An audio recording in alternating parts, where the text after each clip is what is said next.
करने मैंने वाले कह दिया है यदि भारत में रहना होगा सीताराम कहना होगा। भारत में रहना होगा तो जय संविधान कहना होगा, भारत में रहना होगा तो जय भीम कहना होगा। बाबा के बहाने भारतीय जनता पार्टी असल में मुद्दे से भटकाने की कोशिश कर रहा है। ये सरकार हिंदू हिंदू का अलाप करके सबसे ज्यादा हिंदुओं का नुकसान की है। एलपीजी गैस जब लाने जा रहे हैं तो हिंदू भाई को थोड़ा मिल रहा 400 रुपया में, मुसलमान को 1200 रुपया में। तो हिंदू मुस्लिम का झगड़ा खड़ा कर करके सबसे ज्यादा डकैती हिंदुओं, जो हिंदू सो कॉल्ड हिंदू जो हैं, उनके जेब में की गई है। हिंदू राष्ट्र के रथ पे जो सवार होकर के निकले हैं, जिसके सारथी भाजपा के सांसद हैं, जिनके दिव्य दरबार में दंडवत लगाने वाले भाजपा के सारे केंद्रीय मंत्री हैं, वो सब लोग वहां जाएंगे। देश में एक ही बाबा पैदा हुए, वो बाबा भीमराव अम्बेडकर, जिन्होंने छुआछूत का इलाज किया। क्या किसी बाबा के पास में छुआछूत का इलाज है?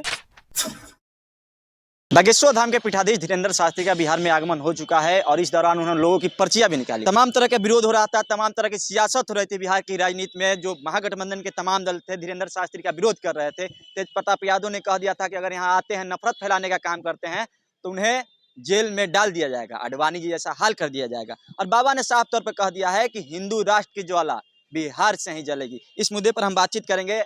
राजद मखदुमपुर से विधायक हैं सतीश दास जी, क्या कहिएगा सर? देखिए, सपना देखना सबका काम है। भारत का संविधान जब तक है, किसी में इतनी ताकत नहीं है कि इस राष्ट्र को एक धर्म का राष्ट्र बना दे। ठीक है, और जो भी लोग ये बोल रहे हैं, इन लोगों को ठगने का काम कर रहे हैं, असल मुद्दे से ध्यान भटकाने का काम कर रहे हैं। और बाबा के बहाने भारतीय जनता पार्टी असल में मुद्दे से भटकाने की कोशिश कर रहा है। ये 18 करोड़ लोगों को अब तक 9 साल में रोजगार मिल जाना चाहिए था, रोजगार हो तो दिए नहीं। और कोरोना के नाम पे, नोटबंदी के नाम पर करोड़ों लोग और बेरोजगार हुए। उनको विश्व गुरु बनाना था देश को। भारत का एक भी यूनिवर्सिटी, दुनिया के टॉप 200 यूनिवर्सिटी में भारत का एक यूनिवर्सिटी नहीं आता है, तो विश्व गुरु कैसे बनेंगे? भजन करने से कि कीर्तन करने से? भारत में उन्होंने कहा था कि 2022 तक किसानों का हम आमदनी दुगना कर देंगे। किसानों का आमदनी तो दुगना नहीं हुआ, लेकिन लागत उनका पूंजी जो खेती में लग रहा वो दुगना हो गया। उन्होंने कहा था कि हवाई चप्पल वालों को हम हवाई जहाज चढ़ाएंगे। आज हवाई जहाज चढ़ने वालों को हवाई चप्पल पहनवाने का वो काम कर रहे हैं।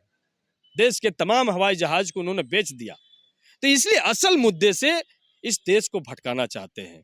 और ये सरकार हिंदू हिंदू का अलाप करके सबसे ज्यादा हिंदुओं का नुकसान की है। यदि इस देश में 10 करोड़ लोगों को रोजगार मिलता तो 15% मुसलमान हैं, तो उसमें 1 करोड़ 50 लाख मतलब 1.5 करोड़ मुसलमानों को नौकरी मिलता, लेकिन 8 करोड़ 50 लाख, 8.5 करोड़ हिंदुओं को नौकरी मिलता। तो सबसे ज़्यादा तो हिंदुओं को नौकरी मिलता। आज जो पेट्रोल पंप पे हम डीजल भराने जा रहे हैं, 110 रुपये डीजल मिल रहा है, 120 रुपये के आसपास पेट्रोल जो मिल रहा है, तो भैया वहाँ पर हिंदू भाई को थोड़ी छूट है। एलपीजी गैस जब लाने जा रहे हैं तो हिंदू भाई को थोड़ा मिल रहा 400 रुपया में, मुसलमान को 1200 रुपया में। तो हिंदू मुस्लिम का झगड़ा खड़ा कर करके सबसे ज़्यादा डकैती हिंदुओं, जो हिंदू सो कॉल्ड हिंदू जो हैं, उनके जेब में की गई है। आज उनके रोजगार छीन लिए गए हैं। आज हिंदू मुस्लिम का, आप लोग तो बोले थे सर कि अगर यहाँ हिंदू मुस्लिम करते हैं, हिंदू राष्ट्र की मांग करते हैं, उन पर कार्रवाई की जाएगी। क्या कार्रवाई होगी? एकदम कार्रवाई होगी। और अगर वो हिंदू मुस्लिम में नफरत की बात करते हैं, उन्होंने कहा कि सब हम हिंदू मुस्लिम की कहाँ बात करते हैं, हम तो सिर्फ हिंदू की बात करते हैं, तो कीजिए, क्या दिक्कत है। लेकिन अगर हिंदू मुस्लिम में भेद करने की बात करिएगा, तो जिस तरीके से आडवाणी जी को इसी की धरती में समस्तीपुर से गिरफ्तार करके उनके सांप्रदायिक रथ को रोकने का काम किया था, तो अब जो नए सांप्रदायिक रथ लेकर के हिंदू राष्ट्र के रथ पे जो सवार होकर के निकले हैं, जिसके सारथी भाजपा के सांसद हैं, जिनके दिव्य दरबार में दंडवत लगाने वाले भाजपा के सारे केंद्रीय मंत्री हैं, वो सब लोग वहाँ जाएंगे।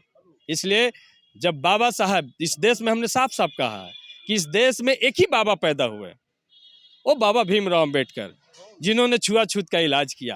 क्या किसी बाबा के पास में छुआछूत का इलाज है?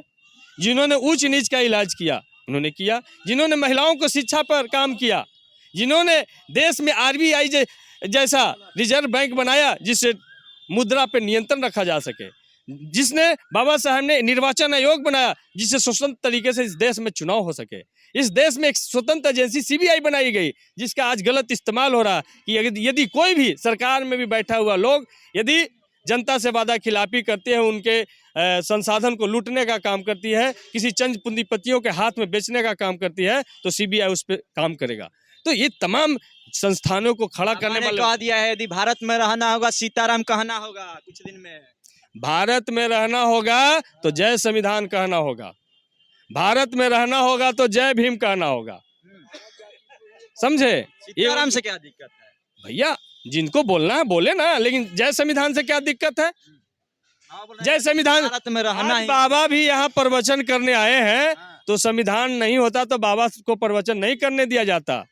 आर्टिकल 19 काम कर रहा है कि उनको अपनी बात रखने का अधिकार है, उसी अधिकार के तहत बात रख पा रहे हैं, और उसमें अगर गलत अधिकार का प्रयोग करेंगे तो उन पर कार्रवाई भी होगी। इसलिए भारत में रहना है तो जय संविधान कहना होगा, भारत में रहना है तो जय मंडल कहना होगा, भारत में रहना है तो जय भीम कहना होगा। तो हमारी बातचीत हो रही थी राजद के मखदूमपुर से विधायक और राजद के प्रवक्ता भी हैं सतीश दास जी से। इन्होंने धीरेंद्र शास्त्री को लेकर काफी कुछ कहा कि यदि भारत में, जैसा कि धीरेंद्र शास्त्री ने कहा कि यदि भारत में रहना होगा तो सीताराम कहना होगा, इस पर इन्होंने कहा कि यदि भारत में रहना होगा जय भीम कहना होगा, जय संविधान कहना होगा। बाकी इनकी बातों को लेकर कितना सहमत है असहमत है अपनी राय हमारे कमेंट बॉक्स में आकर जरूर दें। धीरेंद्र शास्त्री को लेकर आपका क्या विचार, अपनी विचार हमारे कमेंट बॉक्स में जरूर दें। इस वीडियो को फेसबुक पेज पर देखें, पेज को फॉलो करें, यूट्यूब पर देखें, चैनल को सब्सक्राइब करें। धन्यवाद।